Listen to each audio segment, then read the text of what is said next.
everyone. I'm not at all clear I'm going to publish this recording, but let's see how we go. You may have noticed I don't know if I've said or not, but I think I have.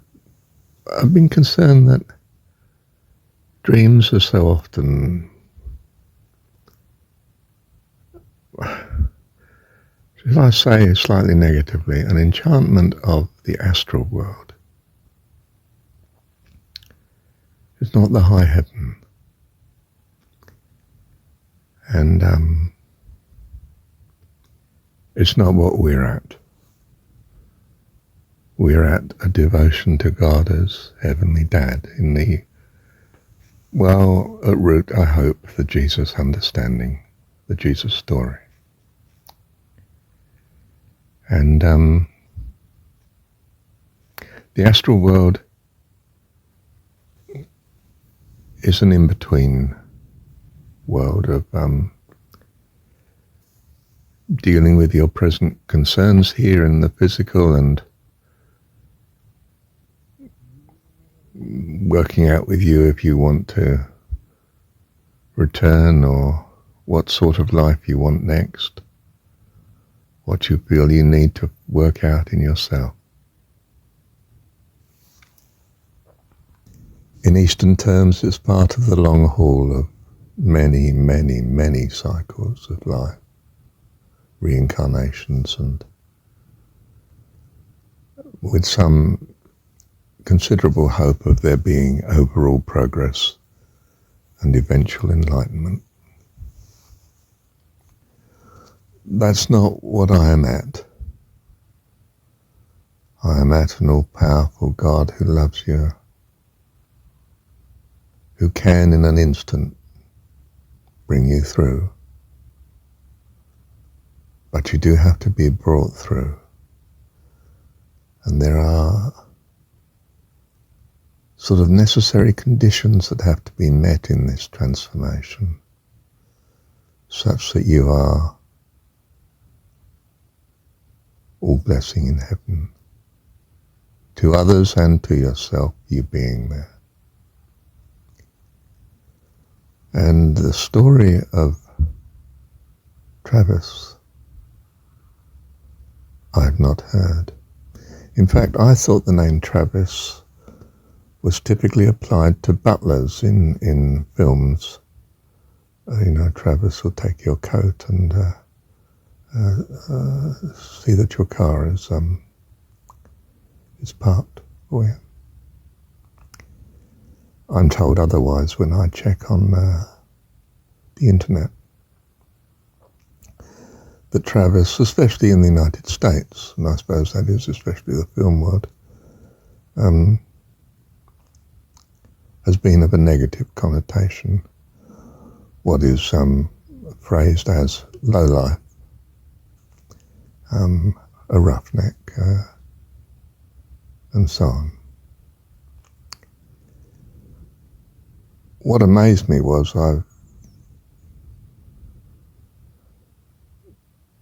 nothing more than that until possibly less than a week ago. I had a dream which had the phrase, the story of Travis. And that lingered with me for a little while, at least, in my awake state. And now, an hour or so ago, I had another dream. Remember the story of Travis. Well, on waking, I don't know anything about the story of Travis. Who was Travis? And as I say, nearest I could imagine was something like the typical name of a butler in films, or some house servant in a Victorian sort of version of England, typical of an American takeoff,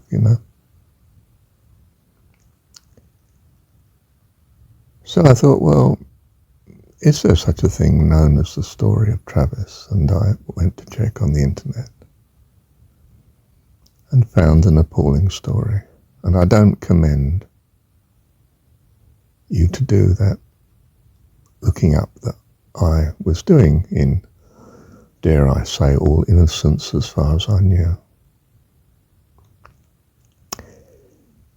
Except, and I'm not sure here, I had in the back of my mind, be careful of what comes from dreams. Well, there followed half an hour of research and follow-up of various people who have been named popularly or known to have been named or associated with the name Travis. And that was not too uplifting either, but nothing like as bad as the first account that I came across. Now, you know, of course, that I have a principle, whatsoever's good and lovely, think on these things. And again, I'm noting a dream has led me into checking something that's not good and lovely. And I could say in passing that my preoccupation with Tartaria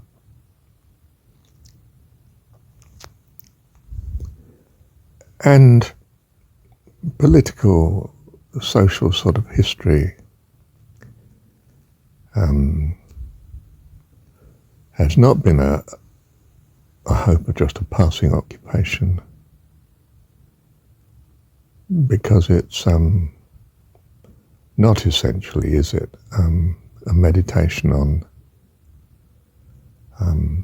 whatsoever is good and lovely, but the great difficulties of mankind,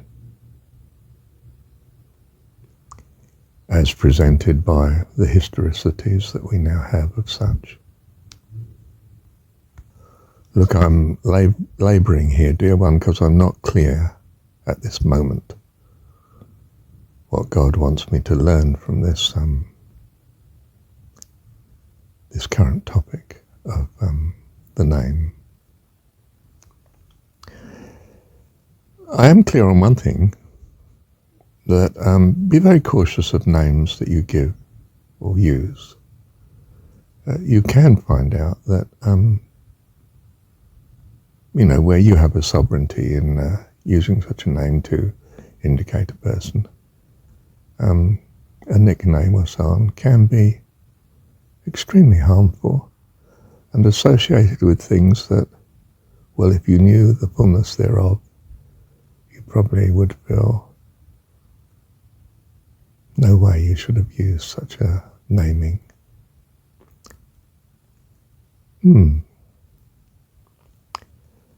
I was being the surname Clark at birth, like my dad, sometimes referred to as Nobby Clark.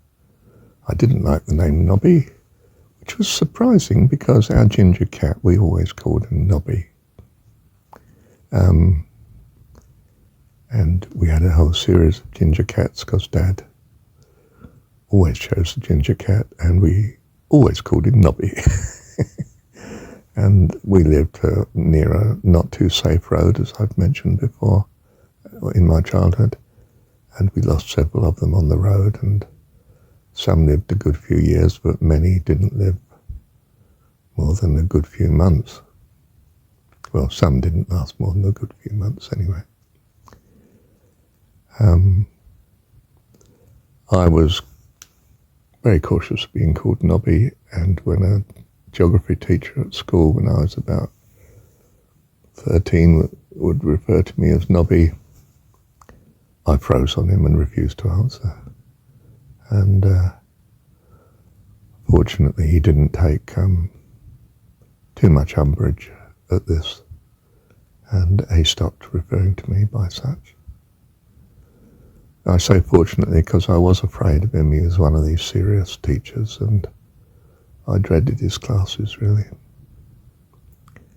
until I decided to enjoy all my teachers and all circumstances, which came to me in that sort of age of 12 or 13, I suppose.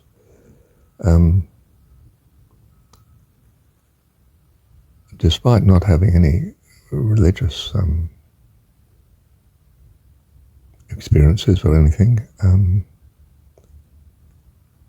And a great blessing it was to me too, to make a decision to enjoy what I would otherwise have found was great difficulty. I've mentioned that before. Let me return to the story of Travis, without, I hope, in any way encouraging you to check out such, because I don't feel such checking out has been a blessing to me. Except to say, one, fairly trivially, or rather not too colourfully, don't be led by dreams. Be extremely cautious of what you analyse from a dream as being something you now allow to affect your decision and values in the physical life that we have here, the waking life. Know your limitations and be cautious. And that's the kindest advice that I can think of at present. Secondary point is that it's another case of illustrating that bad experiences can be a blessing. They guide you on what to do in the future and hopefully help you to avoid much more serious harms than you would want to cope with. So that's not such a minor point, is it? Thirdly, I was reminded of the problems of the extreme case of bringing a creature into circumstances which it's highly likely not to be suited for, trained for, reasonable to expect it to be able to cope in such circumstances. I think of in the safe, when I used to collect for them, one of the meetings we had at their head office here in New Zealand, I was struck by, I suddenly realised their policy was not to keep pets. Now you think of keeping pets as loving animals, but the boss, the president of the society at the time, a quite capable and earnest, relatively younger man, probably in his 30s, was very clear that the policy of the society should be, whether it is or not, I'm not sure, but should have been not to keep pets, that it was against their ideals, that it was demanding too much of a creature. I think that was his logic, to bring it into society, human society, which is so demanding of a sophistication of life. What are you going to do when if this creature gets out of hand? And I was faced at some point, I think in my life, I can't think quite the chronological context here, but my wife and I had an Alsatian dog, and a rescue dog, of course, absolutely devoted to us, but so devoted that I could go out with her and I'd have her on the lead. You're legally required to have a dog on the lead, as far as I know. Here in New Zealand, probably still the case, I don't know.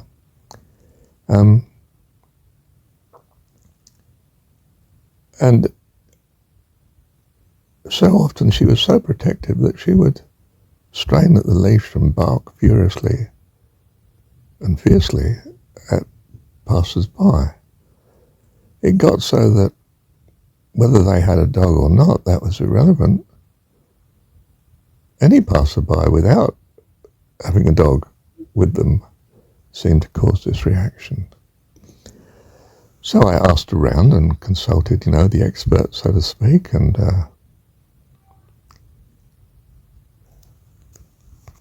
checked out where I could get training for such a problem for the dog. And I was advised by those that knew well, as far as I could see, lovingly well, about Alsatian dogs, German Shepherds, that no, you can't do anything. It's not reliable at all. And they were saying, you'll have to have the dog put down. I was shattered by this because, of course, I'm earnest animal lover, as far as I know. And putting the dog down didn't seem to be on the menu of such value system. But I realized that I was going to have someone injured,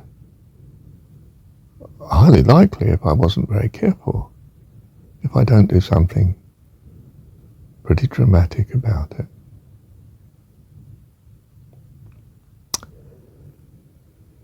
And I did.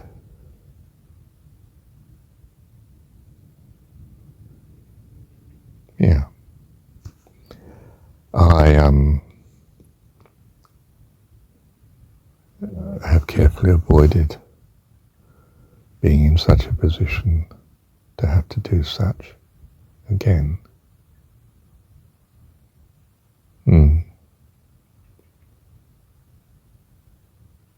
Life is complicated, isn't it, dear one? Some sad things happen to us.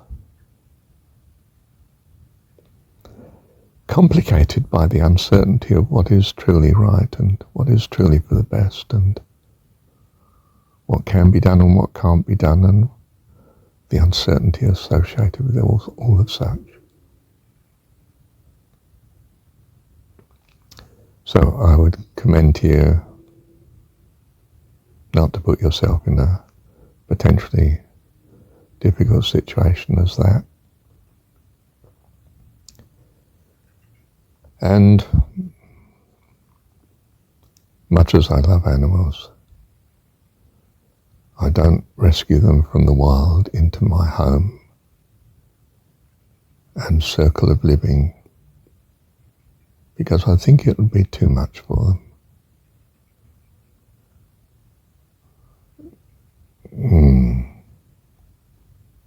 If a creature's injured, well, of course I do what I can. But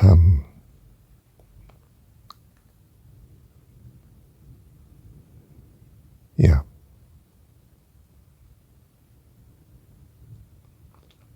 Let me pause there. Well, dear one, we are children. We get things wrong. And it's a great learning situation. And we do what we can for others, children in our care and people generally and creatures in our care, to make their life easier and better and avoid experiences that are too difficult.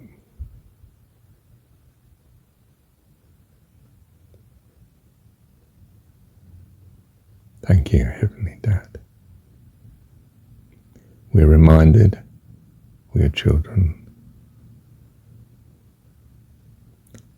And as children, of course, we do much wrong, sometimes in ignorance, sometimes even knowingly.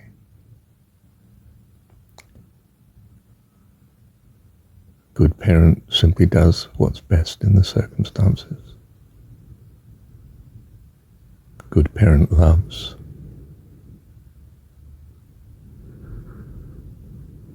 The child. How much more then our Heavenly Dad, our understanding of perfect personal loving and caring,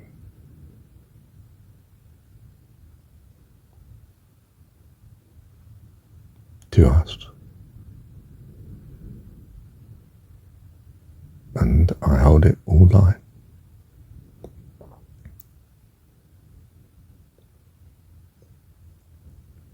Thank you, Heavenly Dad.